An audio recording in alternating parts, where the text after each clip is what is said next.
start studying. Так, so now peritoneum. You also have to know structure of peritoneum. What is peritoneum? Yes, so all of this shining structure, this is peritoneum.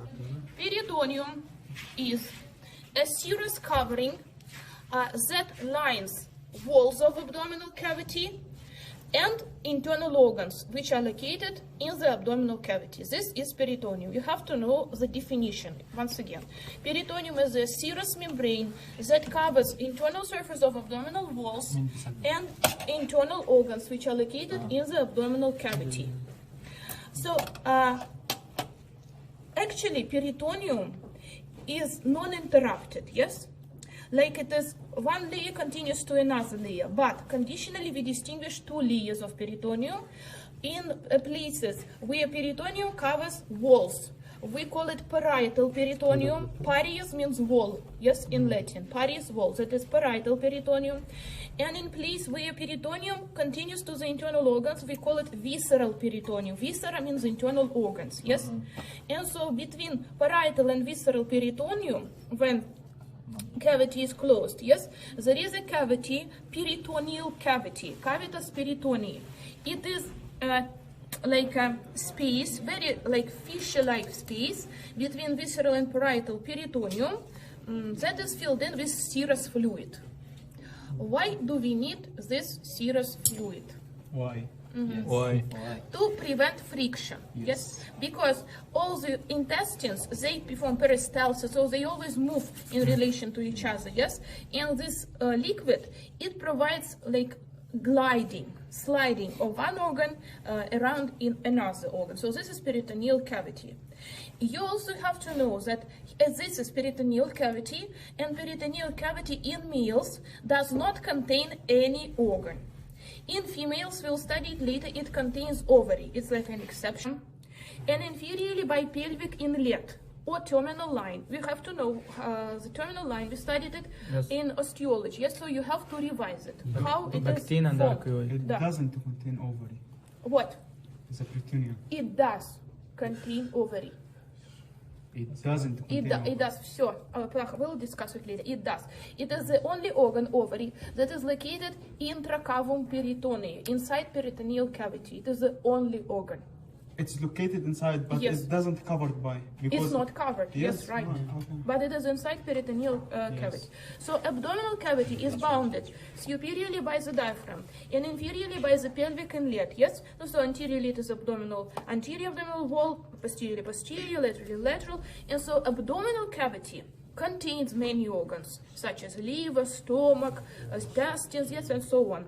Peritoneal cavity does not contain organs. And so boundaries, peritoneal cavity, limits of peritoneal cavity and abdominal cavity, they do not coincide. So conditionally, we divide peritoneal cavity into 3 floors. So in Russian, into 2, let it be 2 floors. So there are 2 floors which are separated from each other by means of transverse colon and its mesocolon. So this is mesocolon. What is it? Mesocolon, like mesentery, it is a structure that is formed by 2 layers of peritoneum. So parietal peritoneum that covers posterior abdominal wall reaches this level, yes, it continues here, goes to the transverse colon, surrounds it from all the sides, and again goes back to the posterior abdominal wall, yes? External and internal, semi-ulnar? Semi again? Semi-ulnar. What is it? Semi-lunar. Semi-lunar, no, it's like double layer. Semi-lunar means like semi-lunar. It is like double layer of peritoneum. It forms mesocolon. The same thing here. This is a mesentery, yes? This is mesentery, yes. These are also ligaments which attach parts of small intestine, which are covered by peritoneum from all the sides, intraperitoneally, yes? By, this is mesentery. Also, it is formed by double layer of peritoneum, and one function it is fixation, yes. Another function it is, if you look at it, look how beautiful, yes. If you look at it here, who is looking? Yes. What is what?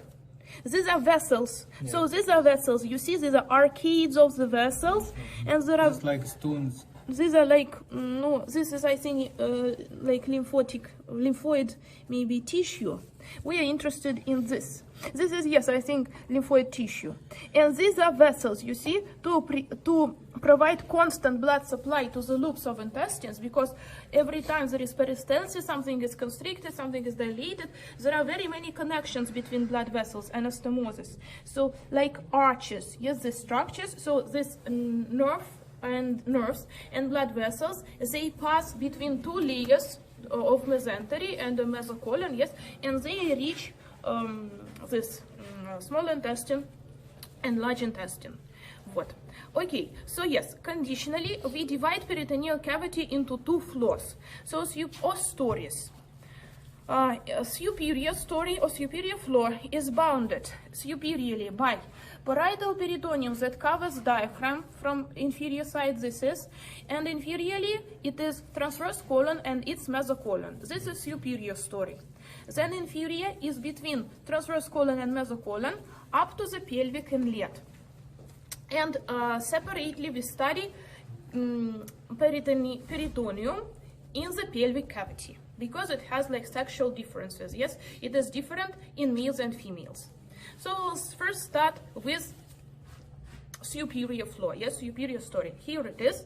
Here in the peritoneal cavity, three bursae are distinguished. Bursae or bags. Yes, like sacks, bursae, bags, whatever. What? So there is hepatic bursa that surrounds the liver. Yes, I want to tell you. This part, peritoneum, it's better if you study in MR Sapien, because in Gavronsky, description of peritoneum is very complicated. So in MR Sapien it's easier, so please use MR Sapien. Okay, so there are three bursae. Hepatic bursa that surrounds the liver, pregastric bursa that is located in front of the stomach, and omental bursa that is behind stomach. You have to know all the walls of all the bursae. So first, hepatic bursa, bursa hepatica. Here it is. We also can divide it into two species, suprahepatic or fissure or space, and infrahepatic. So hepatic bursa is superiorly bounded by parietal peritoneum that covers inferior surface of the diaphragm, and inferiorly by transverse colon and mesocolon, yes, laterally by parietal peritoneum that covers lateral abdominal wall, and medially suprahepatic fissure is separated from pregastric bursa because here there is falciform ligament of the liver. Yes, falciform ligament of the liver, it is also double layer of peritoneum. Yes, from the diaphragm it goes inferiorly to the liver, and then another layer goes upward. Yes, and so falciform ligament is formed. Yes, okay. So suprahepatic fissure is closed. Yes, it does not communicate medially with anything. But infrahepatic fissure is freely communicated with pregastric bursa. Also, we can say that hepatic bursa communicates with right... Да. Там хотят препарат к вам положить. Кто? Студент ваш. Шапки. Ванная. So, also hepatic bursa freely communicates with right lateral canal. It is a structure in the inferior floor of peritoneal cavity. We'll talk about it later. So that is about hepatic bursa. Then, pregastric bursa is here.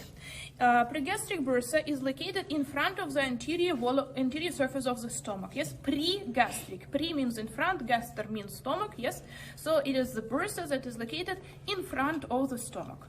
So its walls, superiorly it is again parietal peritoneum that covers the diaphragm, and inferiorly it is transverse colon and mesocolon, and posteriorly it is anterior surface of stomach and also covered by peritoneum. Yes, and so we said that to the right it is communicated with hepatic bursa.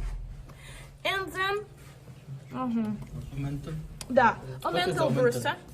Omentum. It is also the structure which I described you at the lecture, Muhammad.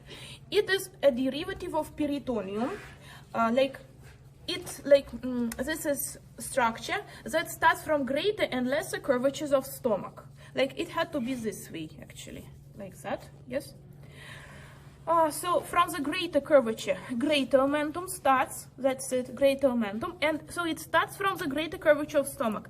Then it is attached to the omental tiny of transverse colon. And then in people with a good development of fatty tissue, it even can continue up to the pelvic cavity. So it is like 4 layers of peritoneum between which there is fatty tissue. It is omentum. So greater omentum starts from the greater curvature of stomach. Lesser omentum starts from lesser curvature, and it includes 2 ligaments. Superior one, it is hepatogastric ligament, this one, ligamentum gastrohepatica, da? And another one, hepatoduodenal ligament, it is this one. It is between liver and duodenum. So this is lesser omentum. So omental bursa is behind the posterior surface of stomach. Here it is. Its walls are again superior, it is parietal peritoneum that covers inferior surface of diaphragm, and so inferiorly it is again transverse colon and mesocolon. Anteriorly it is posterior surface of stomach. Posteriorly it is parietal peritoneum that covers posterior abdominal wall and also left kidney. Yes, so this omental bursa, it is relatively closed. Like there is actually only one communication between omental bursa and all the other cavity structures of peritoneal cavity. It is Winslow foramen or omental foramen. It passes like through this foramen. Only one finger can pass. What? Can you see? I'm here, yes? So this is Winslow foramen or omental foramen. Here it is. Now we can see it better certainly here because students did their best. Here we can see it much better. So this is Winslow foramen. This is Winslow foramen. So Winslow foramen is here. Its anterior boundary, anterior wall is formed by hepatoduodenal ligament. That's it. Superiorly it is caudate lobe of liver. Inferiorly it is superior, superior part of duodenum. Here, yes. And posteriorly it is parietal peritoneum, hepatorenal ligament. Yes, no, so parietal peritoneum also that, not parietal. It is hepatorenal ligament. It covers anterior surface of the kidney. So this is Winslow foramen or omental foramen. It is the only communication between omental bursa and hepatic bursa. What you have to know is through this omental foramen, purulent process like pus, any liquids, blood, yes, can spread from omental bursa. For example, in case of bleeding from the spleen, it can spread to another areas. So we have to be aware that if there is a blood in hepatic bursa, for example, the source of bleeding can be the spleen because due to this communication. Omental bursa does not communicate with inferior floor because here there is phrenica lienal ligament, splenophrenic, something like that, phrenica splenic. No, so phrenica colic, ligament of phrenica colica, that is a ligament that passes between what? No, here you can see this is phrenica splenic ligament. It is between the diaphragm and the spleen, and also there is phrenica colic ligament that is between diaphragm also and left colic flexure. So due to these 2 ligaments, omental bursa cannot communicate with inferior story, with inferior floor of the peritoneal cavity. So from the right, hepatic bursa communicate, but from the left, omental bursa does not communicate. Why do we study all of these cavities, all of this bursae? Because we have to know where any liquid can spread. Yes, that's why we study it. Okay, then in the middle floor, here we can see 4 structures. Here we can see 2 canals. It's right and left lateral canal or pericolic groove. This is left pericolic groove. Here there is right pericolic groove. And in the middle there are 2 mesenteric sinuses. So if we take mesentery of small intestine, it is oblique in direction. So we take all the loops of intestine, we can see that it is like mesentery, it is fixed obliquely from left superior corner, yes, to the lower right corner, like that. Yes, it is fixed. So that's why here, and the ileum, like. this is jejunum, this is ileum, yes. So that's why this space in the center, we can divide into 2 triangular sinuses, mesenteric sinuses. This one is right mesenteric sinus, and this one is left mesenteric sinus. So right mesenteric sinus is closed. Its boundary is From the right, it is ascending colon, yes. From the superior side, it is transverse colon, and medially, it is mesentery of small intestine, yes. So it is closed, it does not communicate with anything. Left mesenteric sinus, it is medially and superiorly is bounded by mesentery of small intestine, and from the left side it is descending colon and sigmoid colon, and so inferiorly it freely communicates with the pelvic cavity. That's why any bleeding, for example, like ectopic pregnancy, yes, any bleeding like blood can go to here, to the left mesenteric sinus. So right and left paracolic grooves, they are laterally from ascending and descending colon. So for the right paracolic groove or lateral canal, the boundaries laterally it is peritoneum that covers lateral wall of the abdomen. Medially it is ascending colon. And so it communicates with both superior floor and pelvic cavity. Yes, we said about it. And for the left paracolic groove, its boundaries from lateral side, it is peritoneum that covers lateral wall of the abdomen, and medially it is descending colon, and so inferiorly it communicates with pelvic cavity, but superiorly it does not communicate due to existence of these ligaments, about which we have already said. Yes. Okay. And now in the pelvic cavity. In the pelvic cavity, yes, there are some sexual differences. Yes. So here we see this is male cadaver. So here we can see this is rectum, and anteriorly this one is urinary bladder. So in males, in pelvic cavity there is just one recess or pouch. Yes, it is vesica. Rectovesical pouch. From the rectum, it goes to the urinary bladder. In Latin, urinary bladder will be vesica urinaria. That's why it is rectovesical pouch. Excavatio rectovesicalis. In females, due to the presence of uterus between rectum and urinary bladder, there are two excavations. Between urinary bladder and uterus, there is excavatio vesica uterina, and between uterus and rectum, there is excavatio recta uterina. That is known as Douglas pouch as well. And so this, this is a place where blood or any liquid is accumulated in case of any pathological process. What else should we see? It is course of peritoneum on the anterior wall of the abdomen. So here we can see 5 folds. Median umbilical fold, plica umbilicalis mediana. Medial umbilical fold, plica umbilicalis medialis, as it is paired, and lateral umbilical fold, plica umbilicalis lateralis. What is located there? Fold, it is a fold of peritoneum, median umbilical fold, that covers urethus. What is urethus? What is the meaning of urethus? Da. So urethus, it is like excretory duct that is stretched between apex of urinary bladder and umbilicus. During embryogenesis, urine was excreted through this duct before a urethra was formed. Yes. So now certainly in adult people it does not function, and it overgrows with connective tissue. Then here in the medial umbilical fold, there are umbilical arteries, which also do not function in adult people, but in fetuses, venous blood through umbilical arteries went to the umbilicus, and via the umbilical cord it went to the placenta. Yes, and in the placenta gas exchange took place. Gas exchange. Yes. So CO2, yes, was taken into the maternal blood, into the blood of the mother. Yes, this is fetus. This is in fetus. In fetus, yes. And oxygen was taken back to the fetus. Yes. So yes, in after the birth, certainly it's not required. Yes. And so lateral umbilical fold is formed by inferior epigastric arteries. They function even in adult people. Here it is.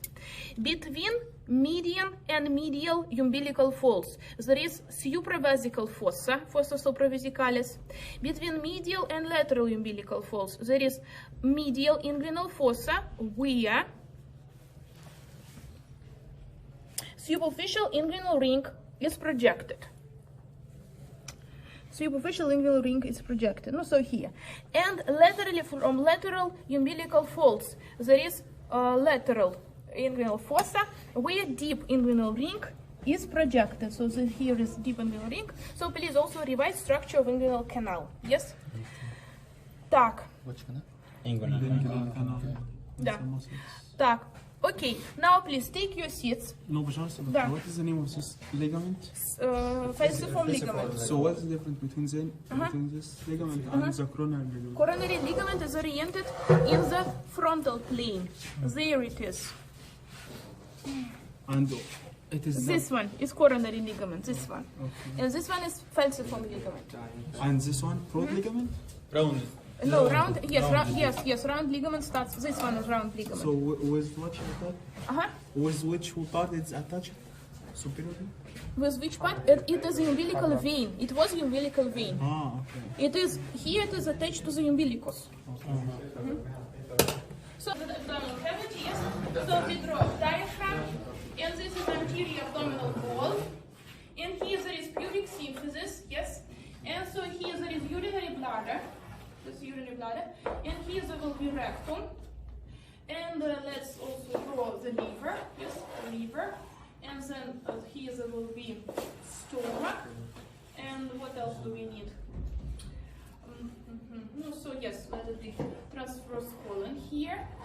And then some hoops of small intestine. Hoops of small intestine. And here also.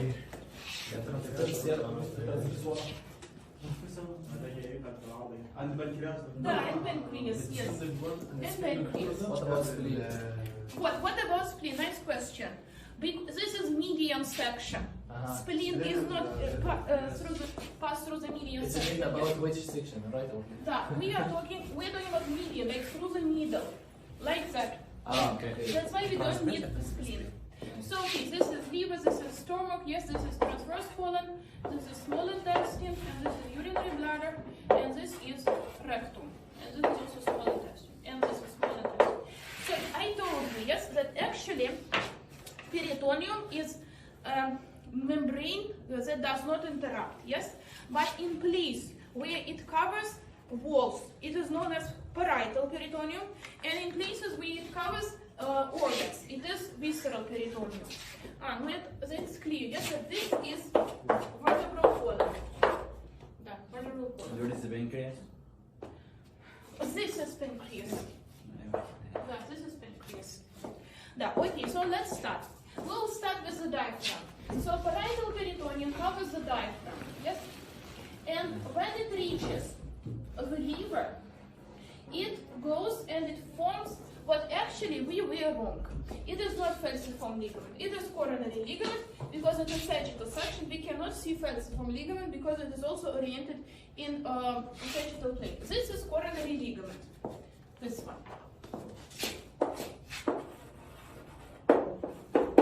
Coronary ligament. So it goes and now it covers the liver from all the sides. Yes, I forgot to tell you. A classification of organs. If organ is covered by peritoneum from all the sides, it is intraperitoneal organ. But in case of the liver, it is not intraperitoneal. Intraperitoneal. Intra means inside. Inside peritoneal, yes. So liver is actually not intraperitoneal because there is bare area. You have already read about it, yes? That is not covered by peritoneum. And also in gallbladder fossa, it is also not covered by peritoneum.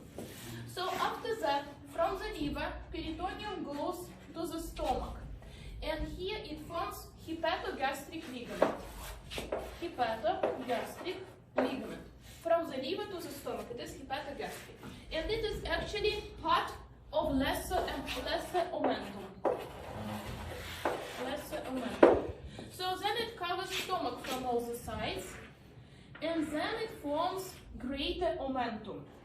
So greater omentum, from the greater curvature of stomach it starts, and it goes inferiorly, and it nearly reaches pelvic cavity. Then it goes back. So it is formed greater omentum by 4 layers of peritoneum, yes? And so, yes.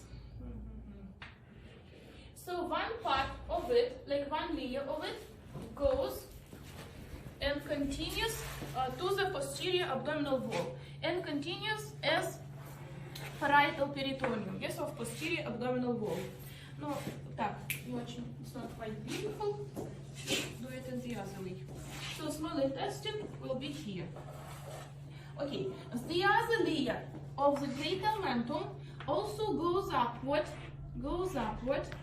and it is attached a little bit, partially attached to the transverse colon at the level of the omental tenia. Yes, just attaches, we saw it in the preparation, and then it continues and it goes also to the posterior abdominal wall. And then from the posterior abdominal wall, different mesenteries and mesocolon is formed. So this is greater omentum. This is greater omentum. It is formed by 4 layers of peritoneum. 4 layers of peritoneum. And between these layers there is fatty tissue. Fatty tissue. Now, so what is the function of this greater omentum? Physiologically, it's like a storage of fatty tissue, yes. And and pathologically, very often, like tumor cells can live here. No, like if there is a tumor somewhere in pelvic cavity, there is a cancer. Why is the omentum? It can spread to the other organs. Yes. Okay. And so after that, from the posterior abdominal wall, this mesenteries or mesocolon are formed. So this is the mesocolon for the transverse colon, just like that. Then we go downward, and this is mesentery of small intestine, and then we go again downward. So each loop of small intestine has mesentery, separate mesentery, they are not together, like that, and then one more, yes, and then we go downward, yes, and here also we continue parietal peritoneum along the anterior abdominal wall. And so finally we reach pelvic cavity. So parietal peritoneum from anterior abdominal wall continues to the urinary bladder. Urinary bladder has different relation to the peritoneum. It depends on its feeling. I mean, on its, if it is empty or full, yes? So if it is empty, then it is retroperitoneally. Retro means behind, yes? So retroperitoneal wall is that one that is covered by peritoneum only from one side. So there is intra, I told you, from all the sides. There is retro from one side. There is mesoperitoneum from 3 sides. Like for example, ascending and descending colon, they are mesoperitoneal. They are located mesoperitoneally. And so from the posterior wall of the urinary bladder, peritoneum continues to the anterior surface of the rectum. And so this is vesica-uterine pouch. This is vesica-uterine pouch. This is how peritoneum goes in male body. So this is omental bursa. You will find another name like lesser sac, because like I told you, it is closed, yes, and it communicates through the other cavities only through ventral foramen. All the other spaces, all these, all of this is known as greater sac. But greater sac consists of many structures like hepatic bursa and pregastric bursa in superior floor, yes, and then it will be right and left mesenteric sinuses, and all the structures which are not omental bursa, they belong to greater sac. So this is how it goes in male's body. In female's body it's very simple. Just we have to add uterus here, yes. So this is urinary bladder. And here there will be uterus. This is uterus, okay. And then just there will be 2 pouches. Between urinary bladder and uterus, 1 pouch. And between uterus and rectum, the other pouch. So this is vesica-uterine pouch. And the other one will be recto-uterine pouch. Recto-uterine pouch. Or its other name, yes, you have to remember it, it is Douglas pouch. Why is it so important? Yes, So Douglas pouch is deeper than basic uterine pouch. Why is it so important? Because in case of any bleeding, internal bleeding in this cavity, yes, to perform a diagnostics, like it is due to the gravity, all the liquid will be accumulated in the deepest place, yes? And that's why to perform diagnostics of this internal bleeding, so this is uterus, here there is vagina, yes? So we will perform puncture,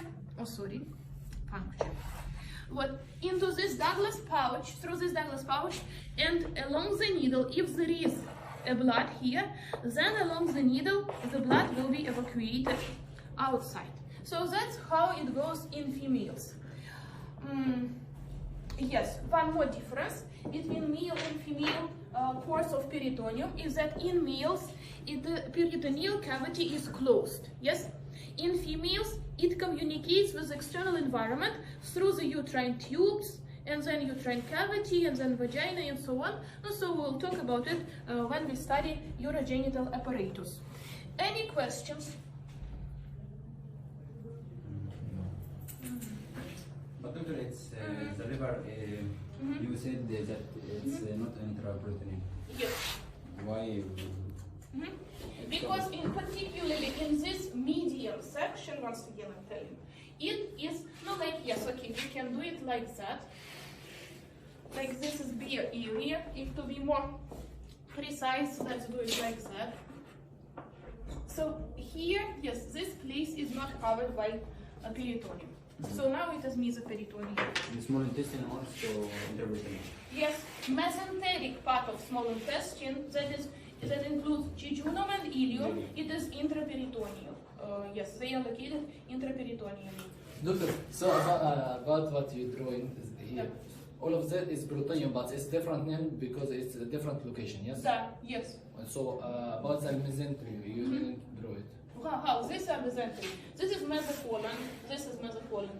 These are mesenteries. This is mesocolon. Like 2 layers of peritoneum that fix transverse colon to posterior abdominal wall. Yes, it is mesocolon. These are mesenteries. These are also 2 layers of. So mesentery is double layers of peritoneum. Just it? Just mesentery is double layer Just of- mesentery. It is double layer of peritoneum that serves for the fixation of a small intestine to the posterior abdominal Because when wall. you said about the mesocolon, you said it's like mesentery. Yes. What's It's like? also- You, It's also okay. Because it's also double layer of peritoneum. okay. Just it like Господи, так. And you studied ну ладно. So enteros, yes, in Greek, enteros, it is small intestine, yes, yes. and colon, it is large intestine.